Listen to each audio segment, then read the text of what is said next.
Yo, so I've been thinking about this idea, the idea that you can just keep developing yourself and things will get better.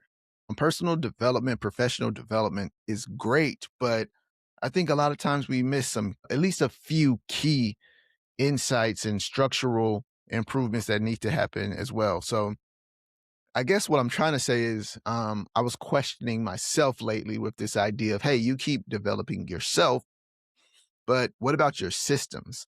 And it made me think about depending on how you feel about this guy, and it's not about who's the greatest or anything like that, but LeBron James, right? So a lot of people mention how LeBron James has not had a championship coach, right? But he's won some championships. He's been able to, so to speak, drag some teams to the NBA finals.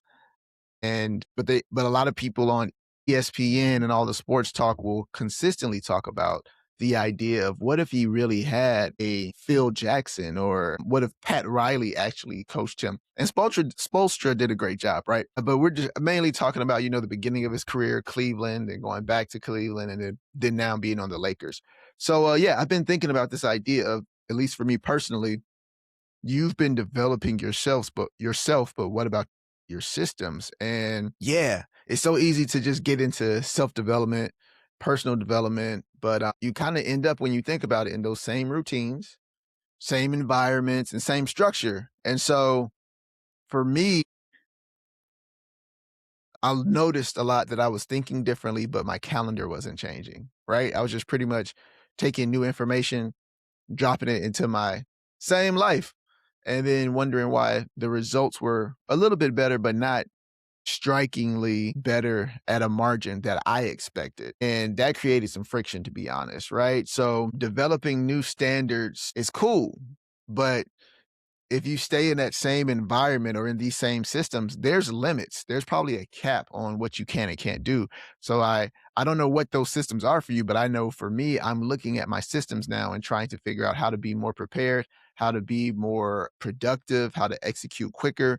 What are my gaps? Where am I the bottleneck in a lot of these places? I'm trying to take more accountability in a micromanager, honestly, because if I'm micromanaging my development, I also need to micromanage my systems, right? Because one feeds the other. So, which brought me to, hey, I've been personally and professionally developing myself for so long. If I look back, there must have been, and not just now since I had this revelation, but it made me think about also the question of, like, yo, at what point does, how do I say this, bro? At what point, because, all right, so let me say, I'm gonna say what I'm thinking before I say what I say. Because you know how people always say change the people around you, or change the five people, or whatever the case is, or the average of the five people around you. But let's say none of that is the issue. Let's remove everybody else and not blame everybody else for now.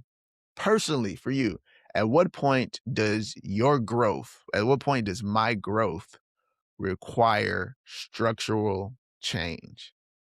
And I think that's where I've been dancing with today, because structural change is super important. And here's the thing, it's not a dramatic life change. It's just small shifts in the things you're doing that really make what you're trying to do happen.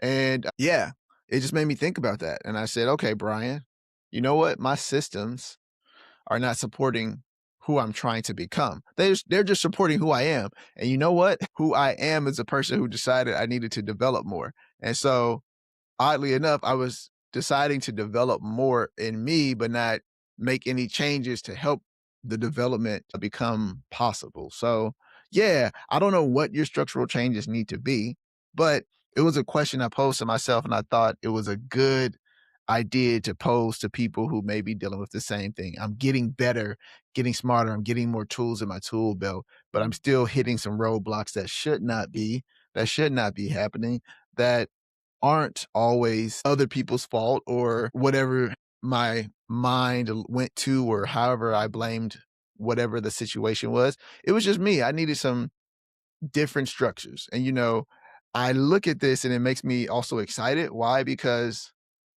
I typically get into this space of, if I do all of this personal development, or if I chase all of this personal and professional development, but things aren't happening the way I want them to, it must be a motivational problem. And it's not. Like I said, I've been putting in the work. It's not that I'm stuck, but I am stuck. But it's like, yo, my systems haven't caught up to what I'm trying to do yet. And that I can change, that I can work on. So I don't have a conclusion. It's just something I'm noticing, something that I'm working on in this present day, as you can see, even with me putting out this content. And so I just noticed that, growth feels different when the structure around you changes with it. So that's what I got to do. I got to change the structure with the growth I'm trying to experience as well. So yeah, I don't have anything fancy or anything heavy, but that's just where I am today. So hopefully, if you are in a space where you felt stuck or you thought motivation was your problem, hopefully this helped. Hopefully you understand that there's some structural changes that also need to happen with your decision to develop personally or professionally, right? So what did I say at the end? I actually did like that. Growth will feel different when the structure changes with it. Peace.